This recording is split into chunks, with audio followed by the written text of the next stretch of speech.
Episode number 184. "You need have good cards, sir," said the spy. "I'll run them over. I'll see what I hold, Mr. Lorry. You know what a brute I am. I wish you'd give me a little brandy." It was put before him, and he drank off a glassful, drank off another glassful, pushed the bottle thoughtfully away. "Mr. Barsad," he went on, in the tone of one who really was looking over a hand at cards. "Sheep of the prisons, emissary of Republican committees, now turnkey, now prisoner, always spy, and secret informer, so much the more valuable here for being English that an Englishman is less open to suspicion of subornation in those characters than a Frenchman represents himself to his employers under a false name. That's a very good card. Mr. Barsad, now in the employ of the Republican French government, was formerly in the employ of the aristocratic English government, the enemy of France and freedom. That's an excellent card.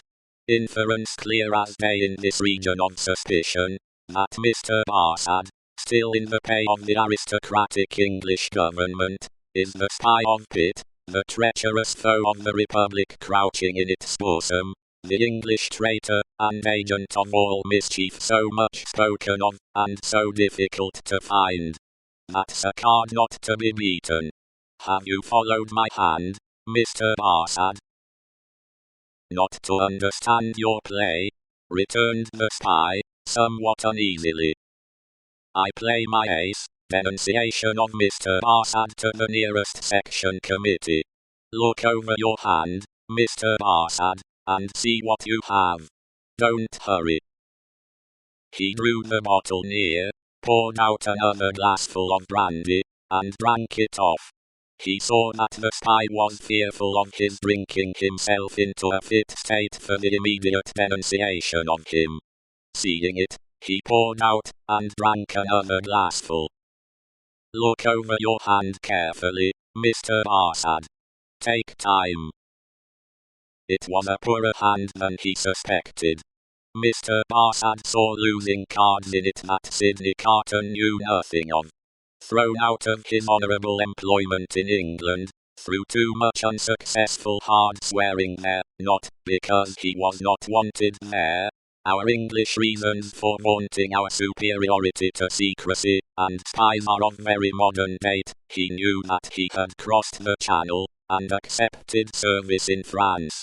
First, as a tempter and an eavesdropper among his own countrymen there. Gradually, as a tempter and an eavesdropper among the natives.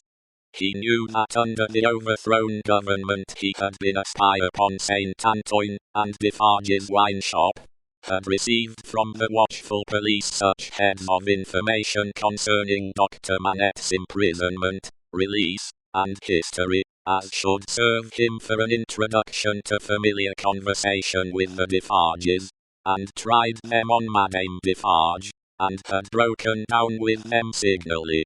He always remembered with fear and trembling that terrible woman had knitted when he talked with her, and had looked ominously at him as her fingers moved.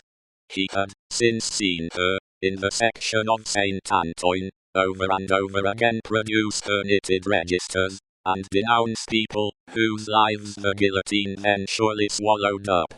He knew, as every one employed as he was did, that he was never safe, that flight was impossible, that he was tied fast under the shadow of the axe, and that in spite of his utmost tergiversation and treachery in furtherance of the reigning terror, a word might bring it down upon him. Once denounced, and on such grave grounds as had just now been suggested to his mind, he foresaw that the dreadful woman of whose unrelenting character he had seen many proofs, would produce against him that fatal register, and would quash his last chance of life.